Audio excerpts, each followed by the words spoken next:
यही थी ना बेस, डेटाबेस।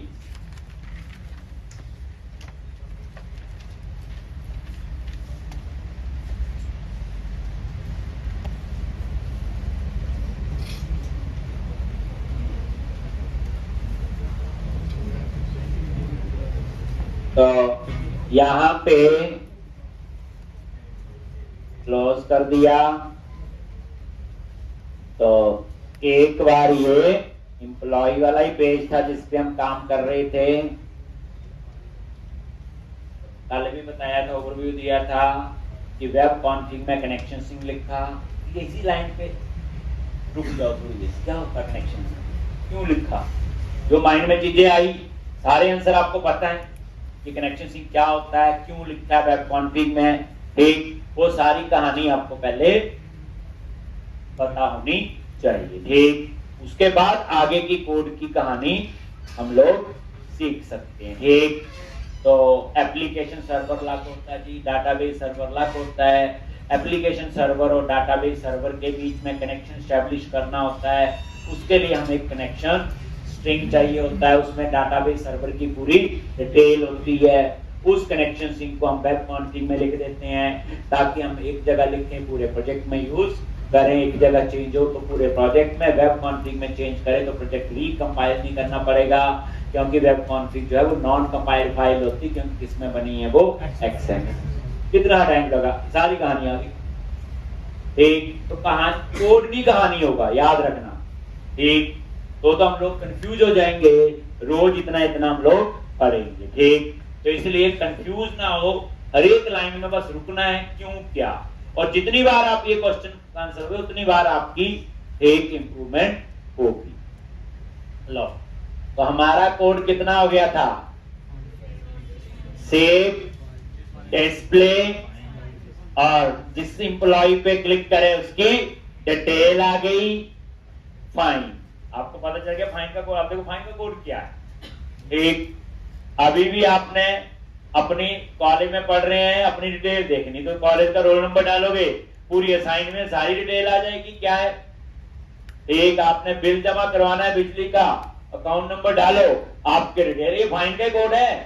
बस फर्क कितना है कि हमने 2-3 कॉलम लिए हैं, अपना नंबर, नेम, एड्रेस, अभी 10 होंगे, 20 हो सकते हैं, ठीक। तो इसलिए चीज को आप उसके साथ रिलेट करो, पता होगा आपको। यानी आपके पास फाइन का एग्जांपल देने के, डिस्प्ले इसके एग्जांपल देने के, सारे स्टूडेंट्स का डेटा चाहिए, सारे एम्प्लॉइज का डाटा चाहिए, सारी बैंक की ट्रांजैक्शन चाहिए, डिस्प्ले हो गया। अब हम लोग यहां रुके थे कल, जैसे मैंने ये लिखा रमन, आप गलती से स्पेलिंग रमन नहीं है, रमन कुमार, तो अपडेट का मतलब क्या होगा, समझ गए?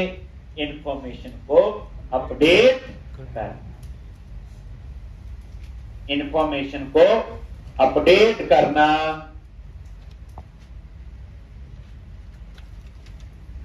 तो यहां पे अपडेट बटन पे क्लिक करो, यहां पे अपडेट समझ के मॉडिफिकेशन, जैसे आपने एडमिशन ले ली और कल को आपका एड्रेस चेंज हो गया किसी और स्टेट में, या फोन नंबर चेंज हो गया, तो वो अपडेशन ही होती है, और क्या है। तो अब अपडेट का कोड, वैसे आप याद रखना सीक्वल में 4 ही चीजें हैं, इंसर्ट, अपडेट, डिलीट और सेलेक्ट। तो हम पढ़ चुके हैं इंसर्ट और सेलेक्ट। आज अब हम अपडेट, और अपडेट में पूरी रिवीजन हो, क्या लिखेंगे? SQL command is equal to new SQL command,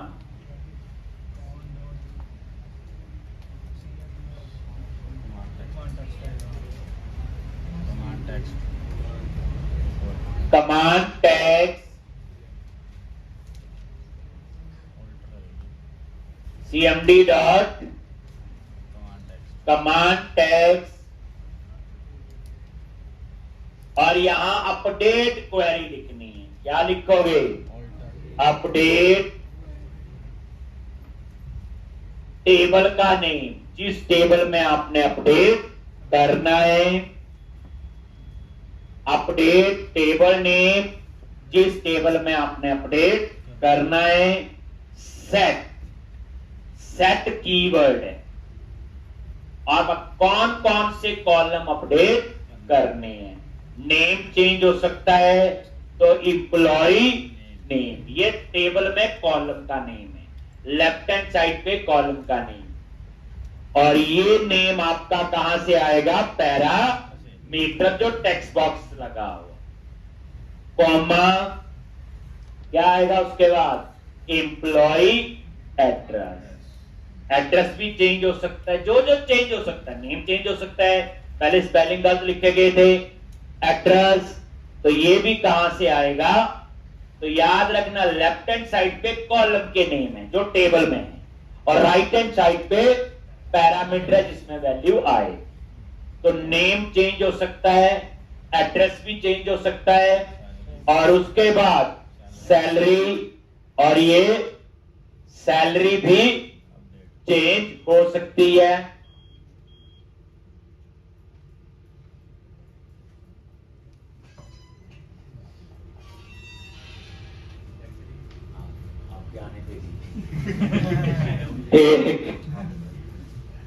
address और सैलरी, तो नेम अपडेट हो सकता है, एड्रेस अपडेट हो सकता है, और सैलरी। ठीक, तो नेम, एड्रेस और सैलरी। एक उसके बाद एक कॉलम और है एम्प नंबर, हम उसको अपडेट करने का प्रोविजन नहीं दे रहे। क्यों नहीं दे रहे, ये कौन सी बुक में लिखा हुआ कि प्राइमरी की को आप अपडेट नहीं कर सकते। वैसे मुझे नहीं पता, आप लोगों ने बोला प्राइमरी की या इसलिए अपडेट नहीं करना, लिखा होगा। एक देखो, नेम अपडेट हो सकता है, एड्रेस अपडेट हो सकता है, सैलरी भी, कल को एम्प नंबर भी अपडेट हो सकता है। ऐसा कहीं नहीं लिखा हो कि प्राइमरी की को अपडेट नहीं कर सकते। बट याद रखना, जनरली जो प्राइमरी की कॉलम होता है, प्रैक्टिकली अप्रोच के हिसाब से हम अपडेट करने का प्रोविजन नहीं दे।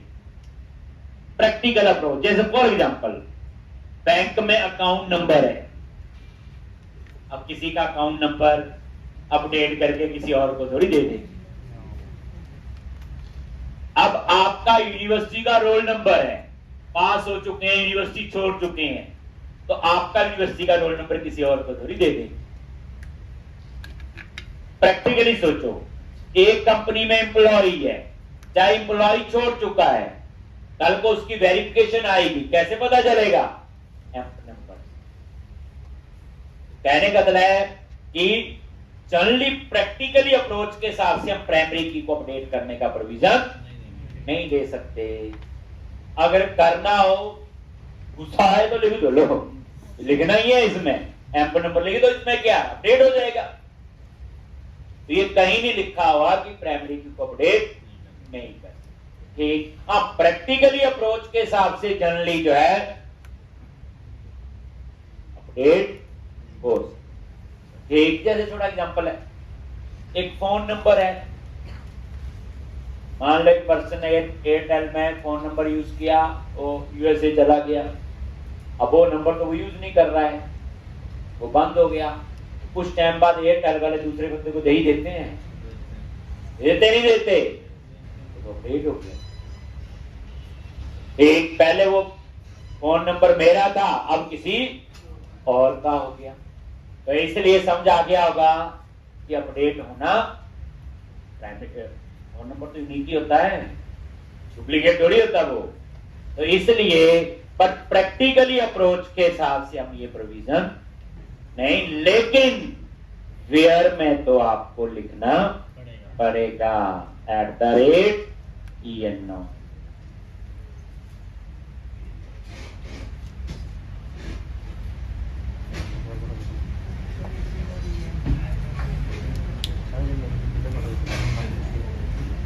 where amp number is equal to @ en। ठीक, तो update EVM, set, name, address, salary और एम्प नंबर।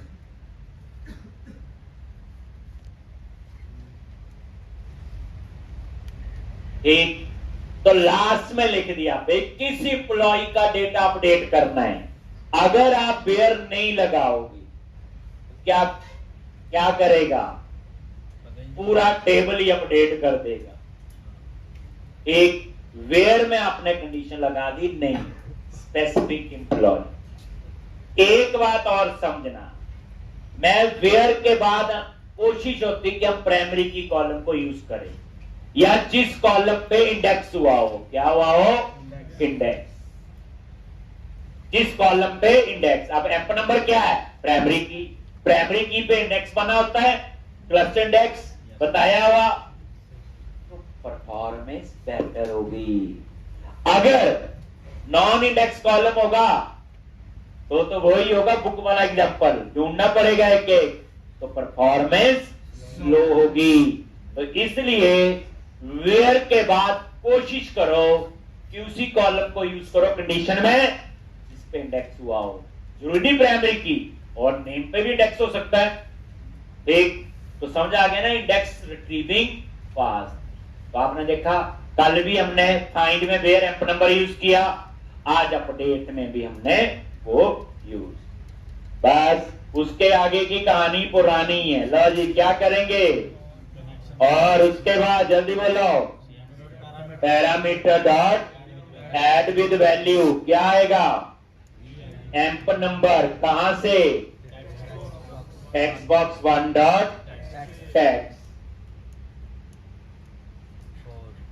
एक नेम कहां से आएगा, टेक्स्ट बॉक्स 2 से। कोई कॉपी पेस्ट नहीं करना, एक एक लाइन समझ के लिखनी है। 3 और सैलरी टेक्स्ट बॉक्स 4। लॉन्च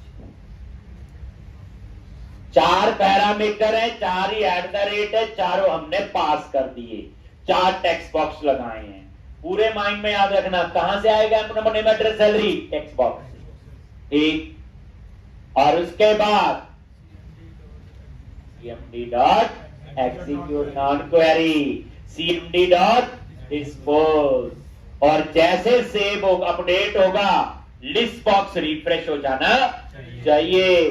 तो किसको कॉल करेंगे, डिस्प्रेस रीयूजेबिलिटी, कल ही बनाया था।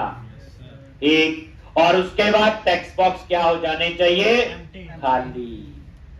अब टेक्स्ट बॉक्स खाली का कोड एक बार लिख चुके हैं, कहां पे, इंसर्ट में, सेव में। अब यहां भी वो कोड चाहिए, तो हम क्या करेंगे, मेथड बना लेंगे, कोड ऑन डिमांड। याद रखना एक चीज, अगर आपको पहले ही पता तो पहले नहीं बनाना, रिक्वायरमेंट बनेगी, क्योंकि प्रोजेक्ट जो बनते हैं वो रिक्वायरमेंट से बनते हैं, रिक्वायरमेंट के हिसाब से कोड लिखना होता है।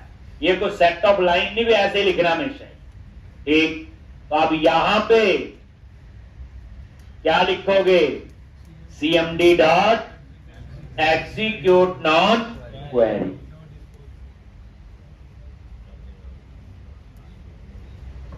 जब ये लाइन चलेगी तब जाके अपडेट होगा। और उसके बाद एसक्यूएल कमांड ने जो मेमोरी यूज की वो फ्री कर दी, और उसके बाद डेज ब्रेक ये क्या करेगा, लिस्ट बॉक्स को रिफ्रेश कर देगा। ठीक,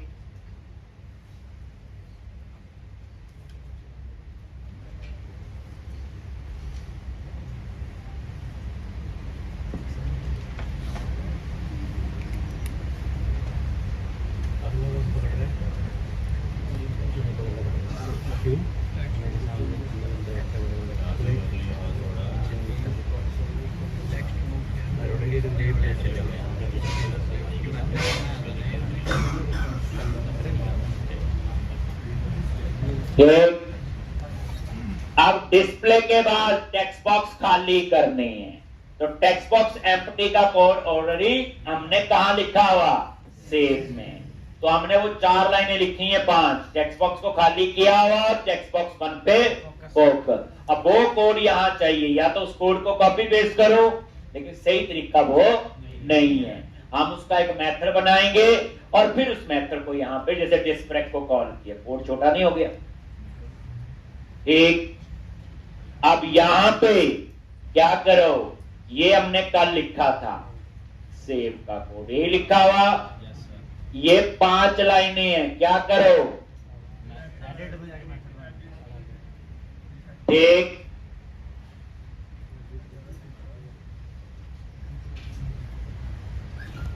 पांचों लाइन को सेलेक्ट किया, एडिट, रिफैक्टर, ट्रैक, मेथड। ये देखो क्या नेम रखेंगे इसका, क्लियर रैक। तो ये क्लियर रैक आपका बन गया और इस क्लियर रैक को आप कॉल करो, ठीक।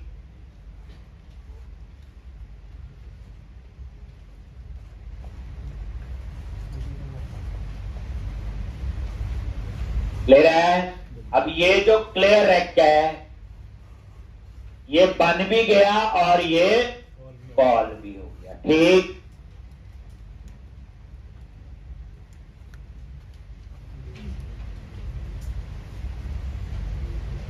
ठीक, अब आपने क्या करना है बोलो, इसी क्लियर रैक को कॉल कर लेना अपडेट में। जो भी काम कर रहे हैं क्यों कर रहे हैं, बस ये क्लियर रैक क्यों बनाया। बड़े छोटे छोटे क्वेश्चन होते हैं जो हमारे माइंड में आते हैं, लेकिन हम लोग वो कौन इसका सिरदर्दी थे, इतने क्यों की क्यों सोचे। लेकिन जब तक आप ये नहीं सोचोगे तो फिर कोड का रट्टा।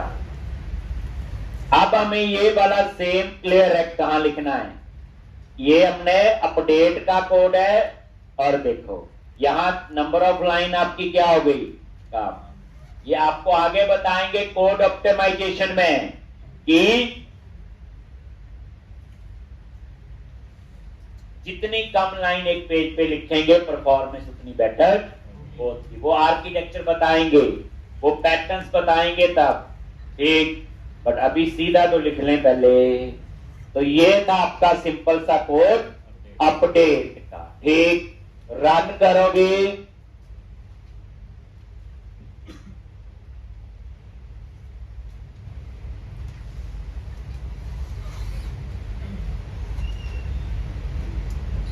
ये देखो डिस्प्ले, ये रमन और यहां पे ये कुमार। अपडेट पे क्लिक किया,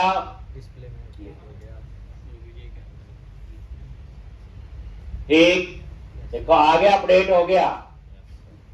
अब हम चाहते हैं, ये गलत ऐड हो गया था, ये सेलेक्ट किया, डाटा नहीं चाहिए, तो डिलीट के क्लिक में इसको टेबल से डिलीट करना, यही होगा।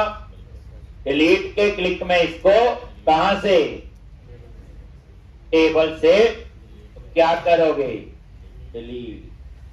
तो अब आप लोग आ जाओ डिलीट बटन, ठीक।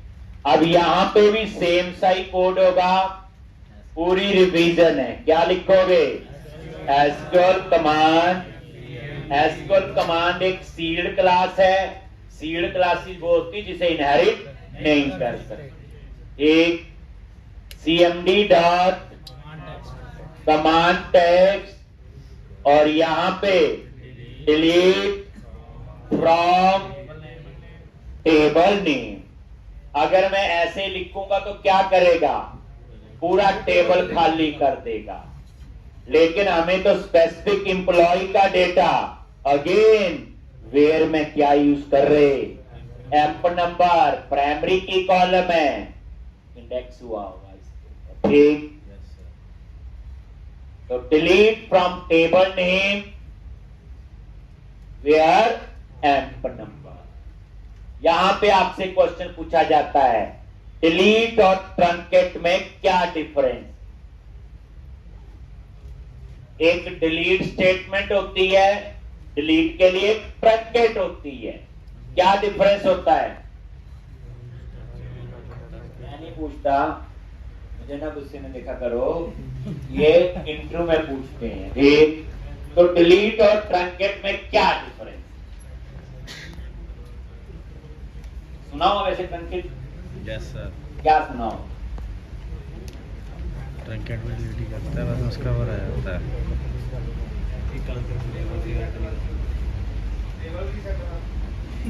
पहली बात याद रखना, डिलीट से भी डेटा डिलीट होता है और ट्रंकेट से भी डाटा डिलीट। ठीक, यानी डिलीट से भी डाटा और ट्रंकेट से भी डाटा डिलीट। इसलिए ये चीज नहीं कि टेबल, अगर टेबल डिलीट करना होगा वो ड्रॉप स्टेटमेंट होती है, अलग है। ठीक, तो डाटा डिलीट होता। फर्क क्या दोनों में? डिलीट स्टेटमेंट से जो डाटा डिलीट किया है आप उसको रिकवर कर सकते हैं, ट्रंकेट से किया होगा वो परमानेंट डिलीट होगा, उसे रिकवर नहीं कर सकते। पहला डिफरेंस तो ये है, यानी डिलीट का डेटा आप रिकवर कर सकते हो, ट्रंकेट का डाटा आप रिकवर नहीं कर सकते। ठीक, यानी डाटा ही डिलीट होगा, ये बात आप सिंपल समझो। ट्रंकेट का डाटा रिकवर नहीं हो सकता। जैसे फॉर एग्जांपल डेस्कटॉप पे फाइल पड़ी है, सिंपल डिलीट करो, कहां जाएगी? रिसाइकिल बिन में, फिर रिसाइकिल बिन से रिस्टोर कर ही देते। लेकिन अगर शिफ्ट प्लस डिलीट करो तो वो परमानेंट डिलीट होती, वो रिकवर नहीं। तो इसलिए जो डिलीट है उसका डाटा जो है वो रिकवर हो सकता है, ट्रंकेट का डाटा रिकवर नहीं। नेक्स्ट, जो डिलीट है उसके ऊपर हम कंडीशंस अप्लाई कर सकते हैं। जैसे लिखा मुझे स्पेसिफिक एम्प्लॉय का डाटा डिलीट करना है, तो we can apply conditions, but truncate के ऊपर वी कैन नॉट। यानी ट्रंकेट के ऊपर हम कंडीशंस अप्लाई नहीं कर सकते, उसका सीधा काम है पूरा टेबल खाली करना।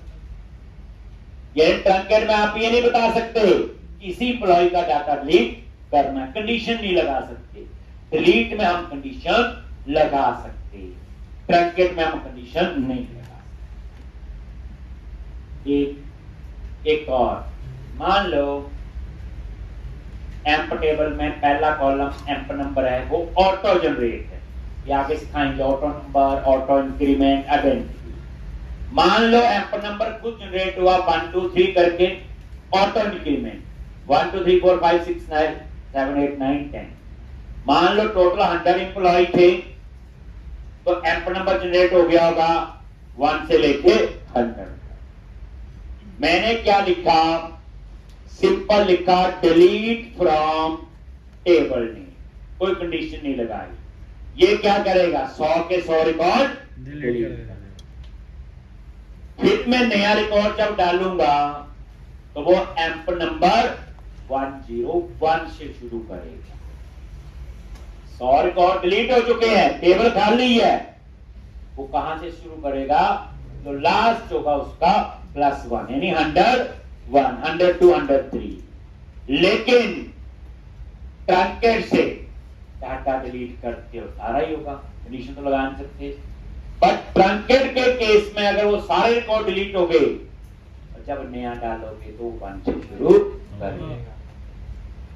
यानी ट्रंकेट के केस में हम लोग, ट्रंकेट के केस में ऑटो इंक्रीमेंट कॉलम की वैल्यू रीसेट हो जाती है, और डिलीट के केस में ऑटो इंक्रीमेंट कॉलम की वैल्यू रीसेट नहीं होती। बस जो ऑटो इंक्रीमेंट कॉलम है उसकी वैल्यू रीसेट हो जाती है ट्रंकेट के केस में, डिलीट के केस में वो रीसेट नहीं।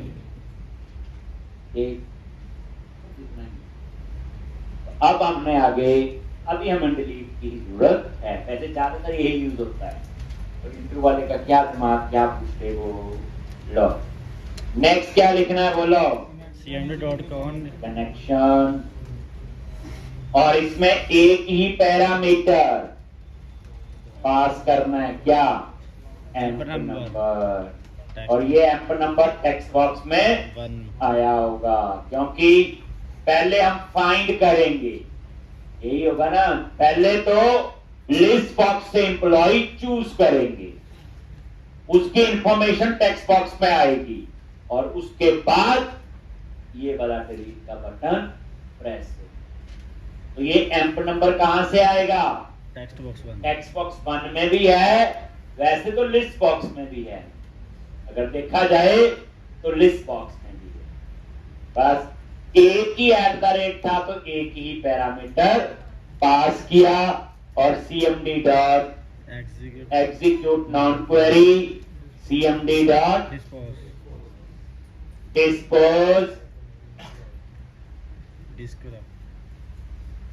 एक cmd डॉट डिस्पोज, और उसके बाद रिफ्रेश करेंगे लिस्ट बॉक्स।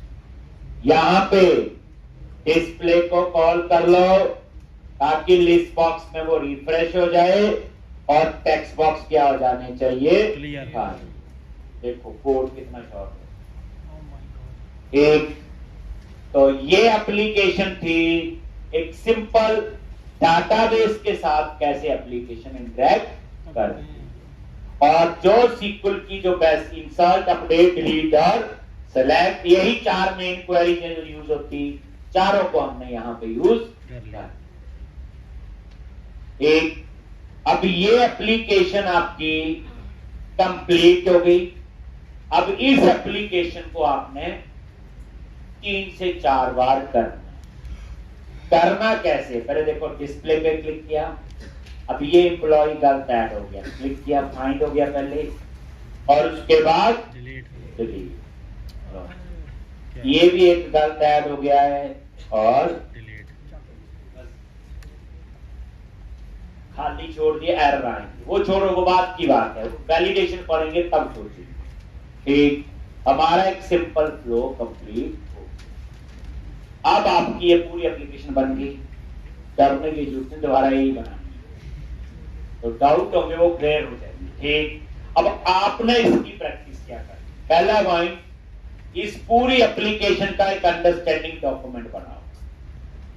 अंडरस्टैंडिंग डॉक्यूमेंट में कभी कोड नहीं लिखते यार। अंडरस्टैंडिंग एप्लीकेशन में आपने क्या लिखना है? एक, ये एप्लीकेशन क्या करेगी, ये एम्प्लॉय की इंफॉर्मेशन के लिए है, इसके लिए हम लोग डाटाबेस में एक टेबल बनाएंगे, एक उसमें एम्प्लॉय की इंफॉर्मेशन के लिए जो कॉलम चाहिए वो लेंगे, उसके बाद एप्लीकेशन बनाएंगे, एप्लीकेशन में हम लोग डेटा एंट्री स्क्रीन बनाएंगे, और उसके बाद हम वेब कॉन्फ़िग में कनेक्शन सिंक लिखेंगे, पेज लोड में हम कनेक्शन ओपन करेंगे, फिर एप्रोप्रिएट सेव अपडेट लीड, ये सारी कहानी हम लोग लिखते हैं। कितना टाइम लगेगा? 10 लाइनें लिखे मैक्सिमम। एक आपको ये पता चल जाएगा ओवरऑल इस पूरी एप्लीकेशन का हमें पता है। अब इस सेकंड स्टेप लेता है सिंटैक्स। सिंटैक्स से देख के लिखो, क्योंकि हो सकता है अभी इतनी प्रैक्टिस नहीं है हमारी, तो सिंटैक्स एक से लिखो, कोई प्रॉब्लम नहीं है। लेकिन पहली बार, दूसरी बार तो कम देखोगे, तीसरी बार उससे कम देखोगे, चौथी बार नोटबुक बंद और पूरा प्रोग्राम आप लिख दो। तो हमें साइड बाय साइड कंसेप्ट भी फोकस होने चाहिए, लेकिन सिंटैक्स का भी, क्योंकि काफी बच्चे जो सिंटैक्स से रहो मैं लिख दो, क्या हो जाएगा कोड के साथ। एक कोड के साथ बच्चे खेलना आना चाहिए। एक कोड वही लिखा जाता है जो हमारा दिमाग कोड, एक इसलिए कोड से तो डरने की जरूरत नहीं। एक तो अब आपका काम है इस एप्लीकेशन को 3 से 4 बार करो। अब इस एप्लीकेशन बेस का एक टॉपिक सीखने जा रहे, स्टोर प्रोसीजर। अब ये टॉपिक ऑरेकल में भी है, ये टॉपिक MySQL में भी है, ये सभी डाटाबेस में होता है। ठीक, जितने भी क्लाइंट है वो डाटाबेस।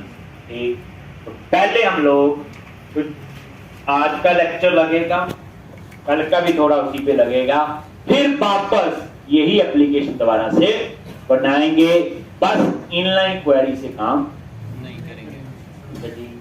तो सबसे पहले स्टोर प्रोसीजर। इस समय ये नहीं बोलोगे कि स्टोर प्रोसीजर जो है ये डाटाबेस की फीचर है। किसकी फीचर है? ये डाटाबेस। ये विजुअल स्टूडियो की फीचर नहीं है, ये .NET की फीचर नहीं है।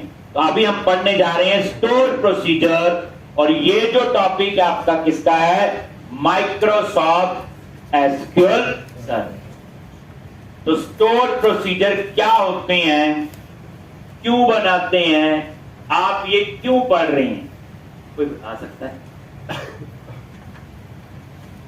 गलती से कभी सुना हो पढ़ा वैसे कभी स्टैंडर्ड स्टोर बना रहे हैं ना। आज के लेक्चर बाद आप बोलोगे तो पढ़ना बहुत जरूरी था, क्यों जरूरी था वो पता चल जाएगा। सबसे पहले स्टोर प्रोसीजर जो होते हैं वो कंपाइल्ड ऑब्जेक्ट। स्टोर प्रोसीजर क्या होते हैं आपके, नंबर 1 कंपाइल्ड ऑब्जेक्ट। जो चीज पहले से कंपाइल है, जो चीज पहले से कंपाइल है, परफॉर्मेंस तो बेटर होगी। ठीक, तो नंबर 1 कंपाइल्ड ऑब्जेक्ट। खुद ही सोच, जो चीज पहले से कंपाइल होगी परफॉर्मेंस तो बेटर होगी। Number 2 to store in database. Number 2 to store in database. ये डाटाबेस के अंदर स्टोर होते हैं, to store in database. Number 3 execute in database. Execute in database. Points याद देखो, ये स्टोर भी कहां बने, कहां बनते होंगे, वही बनेंगे, हम तो यूज है की। ये स्टोर भी कहां बनते हैं, विजुअल स्टूडियो में नहीं। स्टोर प्रोसीजर आपके कहां बनते हैं, डेटाबेस। ये कंपाइल्ड ऑब्जेक्ट हैं, डेटाबेस में स्टोर होते हैं और डेटाबेस में ही एग्जीक्यूट होते हैं। यही लिखवाया, to store in database and to execute in database, जिससे नेटवर्क का जो ट्रैफिक है वो कम होता है। सोचो, एप्लीकेशन सर्वर अलग और डाटाबेस सर्वर अलग, और नेटवर्क तभी फास्ट होता है, समझोगे, जितना ट्रैफिक कम होगा। यही है ना, सरकारें क्या करती हैं, ट्रैफिक कम करने के लिए सड़कें बनाती हैं, ज्यादा बड़ी चौड़ी सड़कें बनाती हैं, तभी वो ट्रैफिक कम होता है। इसीलिए हमें भी यही चाहिए कि डाटाबेस सर्वर कहीं और है। ठीक, तो कैसे इसका नेटवर्क का कम होगा ताकि परफॉर्मेंस बेटर हो। तो स्टोर भी क्या है, कंपाइल्ड ऑब्जेक्ट है, डेटाबेस में स्टोर है, डेटाबेस में ही एग्जीक्यूट होते, जिससे नेटवर्क का जो ट्रैफिक है वो कम हो। नेटवर्क का जो ट्रैफिक है वो क्या होता, कम होता है। एक नेटवर्क का ट्रैफिक। और जो store procedure first time execute होगा, इससे पहले एक और, आप बोलो भी इंक्वायरी में क्या पंगा है। देखो, जैसे यही है, एक हम लोगों ने क्या किया, सेव पे क्लिक किया, तो सेव बटन में क्या लिखी है, इनलाइन क्वेरी है। वो क्वेरी SQL के इंजन में जाएगी जहां डाटाबेस होगा, वहां जाके वो क्वेरी कंपाइल होगी और उसके बाद वो एग्जीक्यूट होगी। यानी जो इनलाइन क्वेरी है, पहले वो कंपाइल होगी और उसके बाद वो एग्जीक्यूट हो। अब जितनी बार आप सेव पे क्लिक करोगे, अपडेट पे, वो क्वेरी SQL के इंजन में जाएगी, कंपाइल होगी, एग्जीक्यूट होगी। अब इसकी जगह यही काम अगर आप स्टोर प्रोसीजर से करते हो, क्या कहता है, कंपाइल्ड ऑब्जेक्ट है, डाटाबेस में स्टोर है, डाटाबेस में ही एग्जीक्यूट होगा, तो नेटवर्क का ट्रैफिक कम होगा कि नहीं होगा, तो परफॉर्मेंस बेटर होगी। इनलाइन क्वेरी में क्या है, डिलीट पे क्लिक किया, डिलीट की क्वेरी SQL के इंजन में जाएगी, कंपाइल होगी, एग्जीक्यूट होगी। फिर डिलीट पे क्लिक किया, फिर SQL के इंजन में जाएगी, कंपाइल होगी, एग्जीक्यूट होगी। और स्टोर प्रोसीजर का तो ये भी फायदा है कि जो store procedure first time execute होगा वो SQL के एग्जीक्यूशन प्लान में आ जाता है। जैसे मान लो कोई एक स्टोर भी बनाया हुआ, जब पहली बार एग्जीक्यूट होगा वो SQL के एग्जीक्यूशन प्लान में आ जाएगा और नेक्स्ट टाइम उसी एग्जीक्यूशन प्लान से वो एक्सेस होगा, उसी एग्जीक्यूशन प्लान से वो एक्सेस होगा, तो उसकी परफॉर्मेंस और बेटर होगी फर्स्ट टाइम के कंपैरिजन में। आप ऐसे सोचो, जो स्टोर प्रोसीजर पहली बार एग्जीक्यूट होगा वो SQL की कैश मेमोरी में आ जाएगा। अब कैश मेमोरी तो सिस्टम की फास्टेस्ट मेमोरी होती है। नेक्स्ट टाइम वो स्टोर प्रोसीजर वहीं से एक्सेस होगा तो उसकी परफॉर्मेंस और बेटर होगी फर्स्ट टाइम के कंपैरिजन में।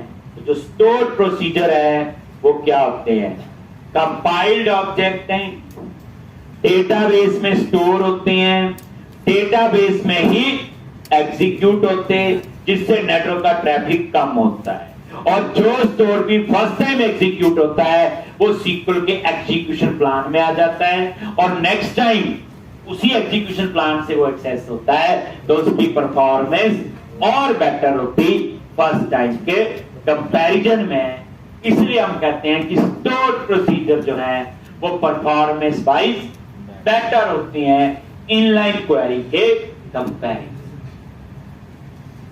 बता सकते हैं हम वे स्टोर भी तो अच्छे हैं। कई बार क्या होता है ना, ये आपने स्टोर भी क्यों लिए, अच्छे नहीं होते। अब बता देने कि स्टोर प्रोसीजर कितने अच्छे होते हैं, क्यों स्टोर पे यूज करते हैं, परफॉर्मेंस बेटर होगी। कैसे? तो जो मैंने बताया, डाटाबेस यूएस में पड़ा है, स्टोर पे कंपाइल है, डाटाबेस में एग्जीक्यूट है, डाटाबेस में ही वो स्टोर है, परफॉर्मेंस बेटर होगी नहीं होगी? ठीक, तो इसलिए जो स्टोर प्रोसीजर है वो परफॉर्मेंस वाइज बेटर होते हैं। दूसरा पॉइंट है सिक्योर भी हो। कैसे? जैसे एक टॉपिक है एसक्यूएल इंजेक्शन। एसक्यूएल इंजेक्शन एक हैकिंग टेक्निक है। तो एसक्यूएल इंजेक्शन है वो आपकी एक हैकिंग टेक्निक है। एसक्यूएल इंजेक्शन क्या आपकी एक हैकिंग टेक्निक है। एसक्यूएल इंजेक्शन क्या आपकी एक हैकिंग टेक्निक।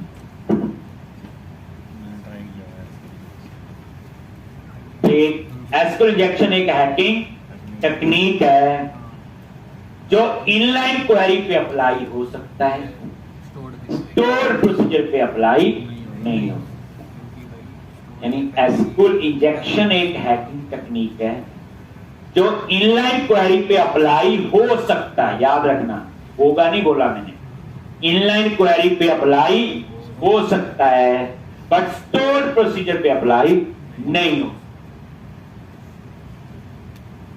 तो इसका मतलब क्या हुआ? स्टोर प्रोसीजर जो है वो सिक्योर भी होते हैं। तो दो ही चाहिए उसी क्लाइंट को चीजें, परफॉर्मेंस और सिक्योरिटी। एक सिक्योरिटी में बोलोगे एसक्यूएल इंजेक्शन एक हैकिंग टेक्निक है जो इनलाइन क्वेरी पे अप्लाई हो सकती है बट स्टोर प्रोसीजर पे अप्लाई है। अब आपने क्या करना है?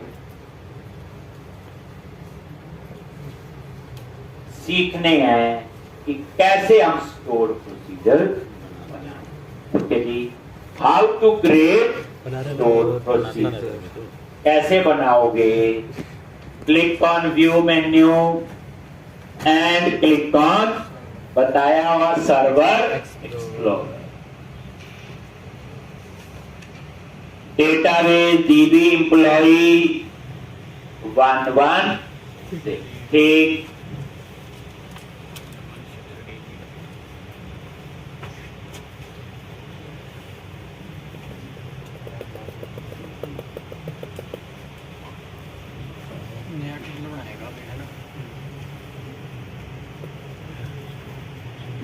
यार रोड़े वही इधर तो अपना जैसे ऐसे में नहीं आता जैसे सिखा रहे हैं। ठीक, और ये देखो इसमें हमने एक टेबल बनाया हुआ टीबी और इसी के नीचे ऑप्शन है स्टोर प्रोसीजर। तो अपने डेटाबेस में गए, ये वही डेटाबेस है जो हमने बनाया टीबी एम्प्लॉय 116। आप खुद सोचो स्टोर प्रोसीजर कहां बनते हैं डाटाबेस, ये डाटाबेस में गए हैं। ठीक, विजुअल स्टूडियो तो एक एडिटर है जो हम यूज कर रहे हैं। तो स्टोर प्रोसीजर पे राइट क्लिक करो,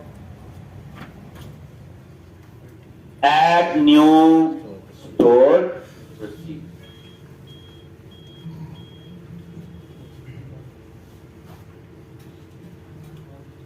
एक स्टोर प्रोसीजर पे राइट क्लिक किया, ऐड न्यू स्टोर प्रोसीजर।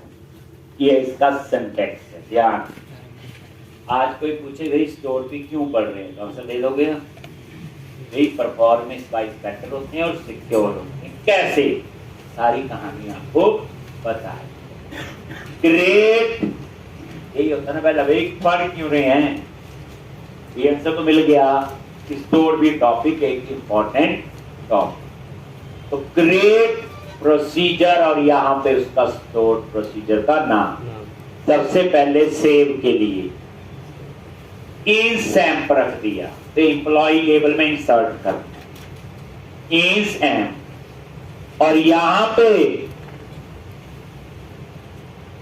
आपने क्या करना है, यहां पे आपने पैरामीटर, तो मुझे 4 पैरामीटर पास करने हैं। एक एम्प नंबर के लिए, एक नेम, ये नेम के लिए हो गया, और इसी तरह से एड्रेस, ये एड्रेस के लिए हो गया, और ये सेल। ये 4 पैरामीटर आपने ले ली। याद रखना ये सीक्वल के सिंटैक्स हैं, अब ये कोई शीश आपका कुछ नहीं है। तो एज के ऊपर क्या आपके बोलो, ये 4 पैरामीटर। पता ही है जब सेव करेंगे तो 4 चीजें चाहिए, एम्प नंबर, नेम, एड्रेस और सेल।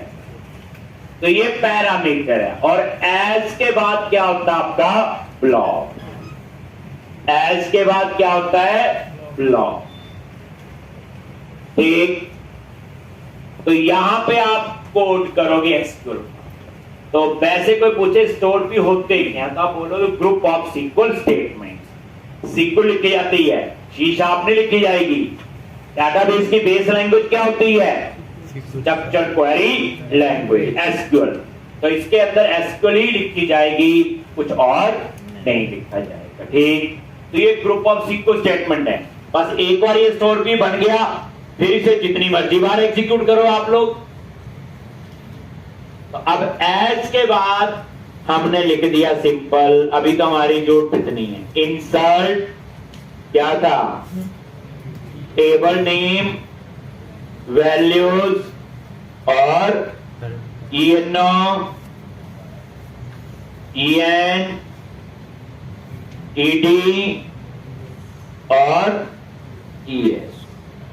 तो ये 4 पैरामीटर हैं।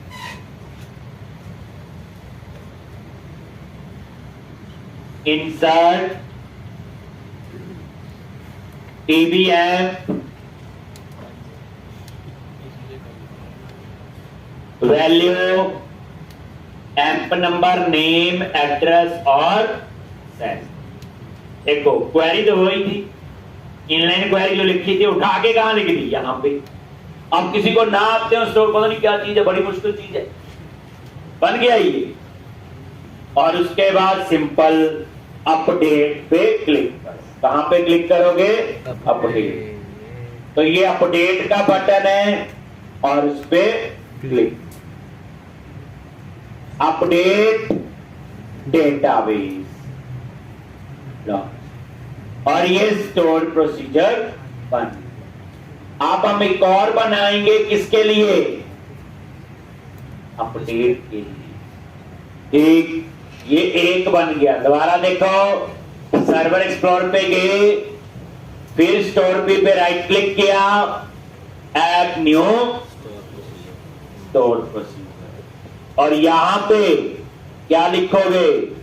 अपडेट एंड, और यहां पे वही 4 पैरामीटर देख लो ना इनलाइन क्वेरी में।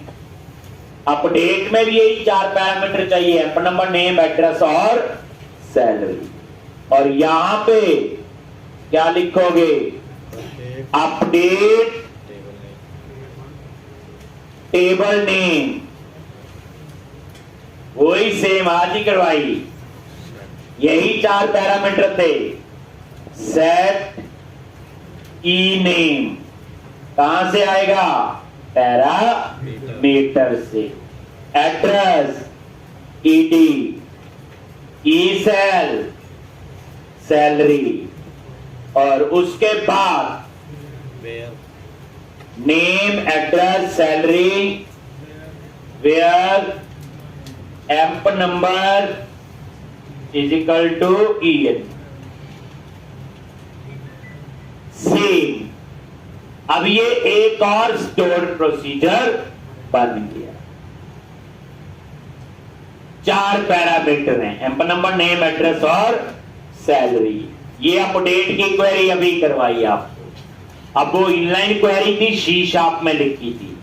अब ये क्वेरी कहां लिखी? स्टोर प्रोसीजर के अंदर। ठीक, और फिर वही अपडेट और अपडेट डेटाबेस,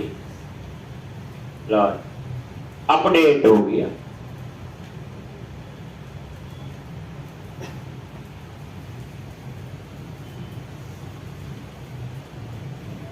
अब तीसरा जो है डिलीट। डिलीट में एक ही पैरामीटर था, सोचो, delete from table name, where, emp number. तो एक और स्टोर प्रोसीजर बनाओ, फिर राइट क्लिक किया, ऐड न्यू, और यहां पे क्या लिखोगे? टेल नेम, और इसमें एक ही पैरामीटर होगा, क्या? EN। और एज के बाद आपकी प्रोग्रामिंग हो, जो भी क्या लिखोगे यहां पे? Delete from DBM where emp number. देखो, कोई ना आते तो पता नहीं क्या चीज है ये। देखो आगे आसान है। एक ये डिलीट, उसके बाद डिस्प्ले। डिस्प्ले में क्या क्वेरी थी? Select star from TV. काम तो वही होंगे, काम करने का तरीका है। अभी ये स्टोर भी तैयार हो गए, फिर जावा यूज करो, जावा में यूज करो, पाइथन में यूज कर लो। डाटाबेस में बनाए हैं, अब इस डाटाबेस को चाहे ओरेकल में, सॉरी, जावा में यूज करो, पाइथन में यूज करो, चाहे PHP में, चाहे .NET में। अब यहां पे अपडेट पे क्लिक किया,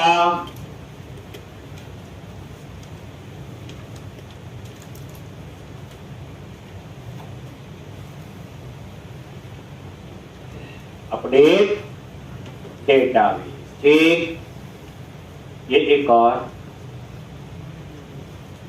अब उसके बाद डिस्प्ले का क्या करोगे?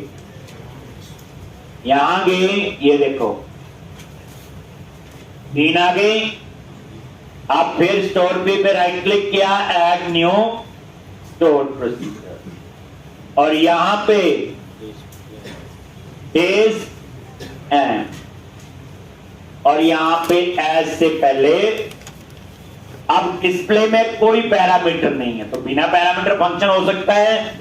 ये लॉजिक। एज के बाद आपने लिख दिया सिलेक्ट स्टार फ्रॉम DBM, इसमें कोई पैरामीटर नहीं।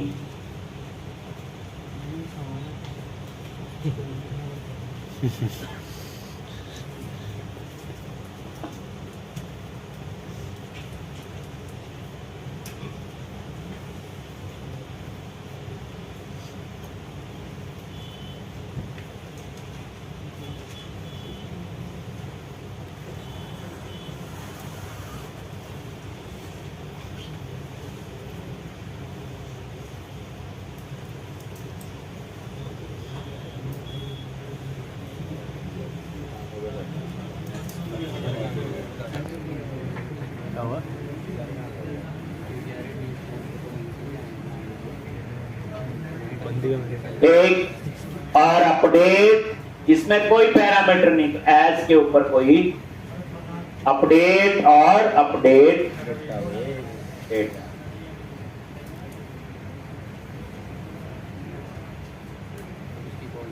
नहीं है पैरामीटर तो नहीं पास किया। ठीक, तो एज के ऊपर पैरामीटर और एज के बाद इसकी कोडिंग। ठीक, अब उसके बाद स्टोर पी पे राइट क्लिक किया, ऐड न्यू स्टोर प्रोसीजर। अब कौन सा लास्ट बोलो? फाइंड एंड, क्या नाम रखा? फाइंड। और इसमें एक ही पैरामीटर होगा, और यहां पे select star from PB M where नीलू मसला ही ज्यादा है। Emp number. तेरे कंधे के बल पे बोल रहे हैं। ये बिल्कुल सिंपल और सीधे स्टोर प्रोसीजर थी, कुछ ज्यादा नहीं था आपको, बट यहां प्रोग्रामिंग भी हो जाती है, फॉर व्हाइल सब चलता है सीक्वल का। तो ये तो सीधे थे 5 स्टोर भी बना दिए जो 5 काम हमें आते थे, सेव, अपडेट, लीड, फाइंड और टेस्ट। अब बनाएंगे इसके बाद लॉगिन। सबसे ज्यादा हैकिंग तो लॉगिन पे होती है। हर एप्लीकेशन में आप लॉगिन करते नहीं करते? ठीक, अब उस स्टोर भी में 10-15 लाइन का कोड हमें लिखना पड़ेगा। यहाँ तो एक लाइन लिख देंगे ना ये, तो वहां इफ भी लगेंगे, वेरिएबल डिक्लेयर होगा, सब कुछ उसमें आएगा। तो ये तो सिंपल से 5 स्टोर प्रोसीजर बनाए। क्यों बनाए वो आपको अब पता है कि परफॉर्मेंस और सिक्योरिटी बेहतर होनी। अपडेट पे क्लिक करो,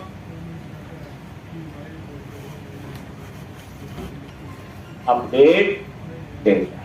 ठीक है जी, तो ये 5 स्टोर भी हमने बनाए, और ये देखो यहां पे इसको रिफ्रेश करो, ये 5वां। ठीक, और यहां पे किसी भी स्टोर पे राइट क्लिक करके आप ओपन कर सकते। ओपन करोगे तो वापस वही, कुछ चेंजेस करने हो तो राइट क्लिक करके आप ये कर सकते। ठीक है जी, चलो अब लॉगिन। तो पहली बात, लॉगिन की कहानी के लिए हम इस डाटाबेस के अंदर एक नया टेबल बनाएंगे, यूजर, और उसका नेम दे देंगे टीबी यूजर। समझ गए होंगे? यूजर की इंफॉर्मेशन, और इसके अंदर 2 चीजें लेंगे, यूजर नेम और यूजर पास। ज्यादा नहीं, बाकी तो नाम, एड्रेस, फोन नंबर ले आओ, वो तो पता ही है, वो तो इंफॉर्मेशन। तो यहां पे क्या लिखोगे? यूजर नेम, और इसको डाटा टाइप varchar, और इसको बना दोगे प्राइमरी, क्योंकि यूजर नेम कभी भी डुप्लीकेट नहीं होगा। और यूजर पासवर्ड, या इसका नाम रख दो पास, एक, और varchar, बस 2 ही, बाकी तो नाम, address, phone number, but main ये 2 ही कॉलम का खेल होता है, यूजर नेम और पास। तो अब हम पहले एक नया टेबल बनाएंगे, टीबी यूजर, और उसमें ये 2 कॉलम लेंगे, यूजर नेम और पास, यूजर नेम और पास। ठीक है जी, तो अब आपने ये नया टेबल बनाना है। उसी डाटाबेस में जितने मर्जी टेबल बनाओ, जितने मर्जी स्टोर प्रोसीजर। कैसे?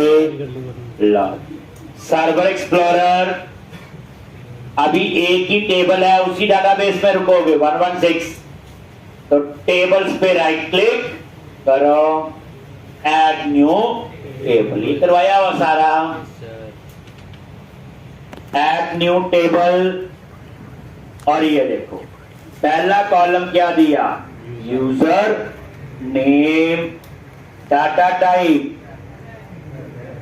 varchar, देखो, और प्राइमरी की ये है। इसी तरह से दूसरा पासवर्ड और यहाँ पे वैर।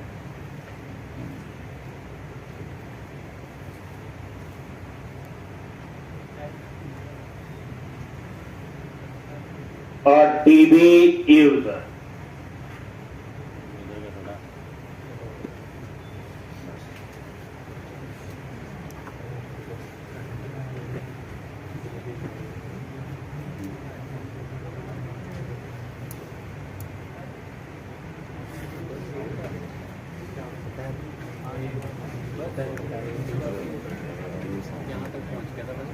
TB user. और यहां अपडेट पे क्लिक करो। कहां पे क्लिक करोगे? अपडेट।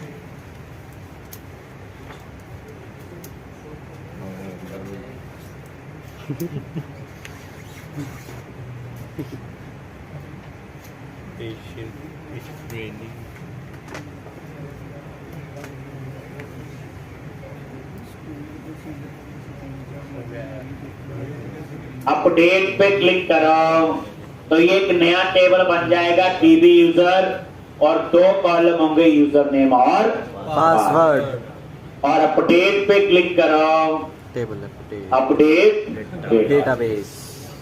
ठीक। और ये देखो,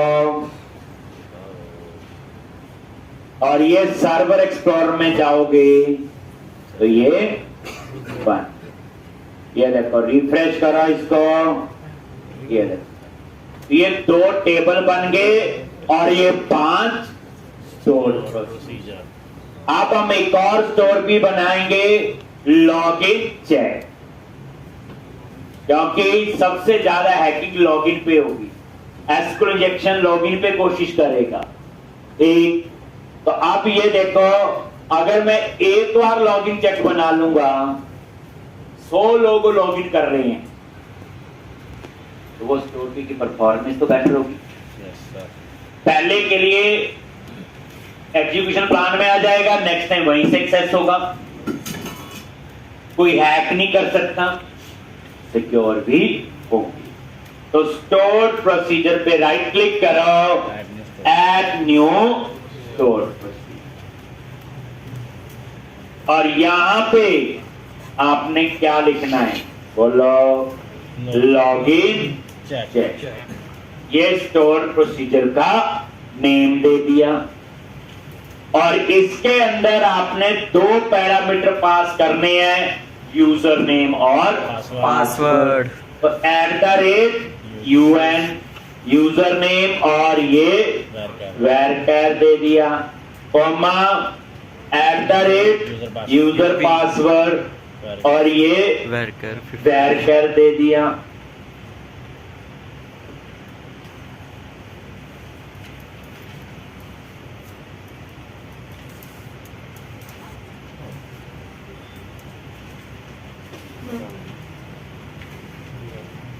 यूजर नेम और पासवर्ड। ठीक,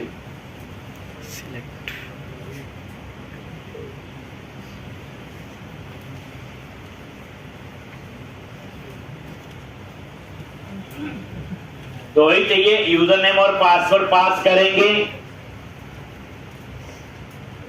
अब यहां पे एज के बाद देखो वेरिएबल कैसे डिक्लेयर करते हैं। डिक्लेयर, ये एक वेरिएबल ले रहा हूं, इसके अंदर @AP और डाटा टाइप दे दी वैर। ये वेरिएबल देख लो, एज के बाद पूरी प्रोग्रामिंग है, जैसे सी वगैरह में कर्ली ब्रैकेट के अंदर लिख देते हैं। एक ये सीक्वल में वेरिएबल का डिक्लेयर, वेरिएबल का नाम और डाटा टाइप। ये एक वेरिएबल डिक्लेयर किया एक्यूरेट पासवर्ड के लिए, @AP नाम इसलिए रखा मैंने, एक्यूरेट पासवर्ड। ठीक, अब यहां पे एक चीज आपको और समझनी पड़ेगी कि ये जो स्टोर प्रोसीजर है और फंक्शंस, डाटाबेस में फंक्शंस भी बनते हैं, दोनों में क्या डिफरेंस है, इंटरव्यू में पूछ लेते हैं कई बार। तो याद रखना, जनरली हम कहते हैं ना कि स्टोर की वैल्यू रिटर्न नहीं करता और फंक्शन वैल्यू रिटर्न करता है। डाटाबेस के अंदर स्टोर प्रोसीजर भी वैल्यू रिटर्न करता है और फंक्शन भी वैल्यू रिटर्न करता है। स्टोर प्रोसीजर भी वैल्यू रिटर्न करते हैं और फंक्शन भी वैल्यू रिटर्न करते हैं। डिफरेंस क्या हुआ? Store procedure only return integer value, store procedure only return integer value, लेकिन जो फंक्शन है that returns different type of data. यानी फंक्शन से इंटीजर भी रिटर्न हो सकता है, फंक्शन से वैरचर भी रिटर्न हो सकता है। तो फंक्शन से आपका डिफरेंट टाइप का डेटा जो है वो रिटर्न हो सकता है। ठीक, तो जो स्टोर प्रोसीजर है वो सिर्फ इंटीजर वैल्यू ही रिटर्न करते हैं। कोई पूछे जी फंक्शन और प्रोसीजर में क्या फर्क है, तो यहां फंक्शन भी वैल्यू रिटर्न करता है और प्रोसीजर भी। पहली बात है, बस डिफरेंस ये है कि फंक्शन जो है उससे किसी भी टाइप का डेटा रिटर्न हो सकता है, डेट हो, चाहे डबल हो, चाहे डेसिमल हो, चाहे इंटीजर हो, चाहे वैरचर हो। इससे सिर्फ जो है इंटीजर वैल्यू ही रिटर्न होती है। तो कोई पूछे फंक्शन और स्टोर प्रोसीजर में क्या ठीक। अब यहां पे तो पहले ये देखो, अब यूज होगा नीचे वो कंसेप्ट सेलेक्ट, ये @AP ये वेरिएबल का नाम है और इसमें क्या स्टोर करना है? पासवर्ड। सेलेक्ट @AP ये पासवर्ड कॉलम का नेम है, फ्रॉम कहां पे है? TB user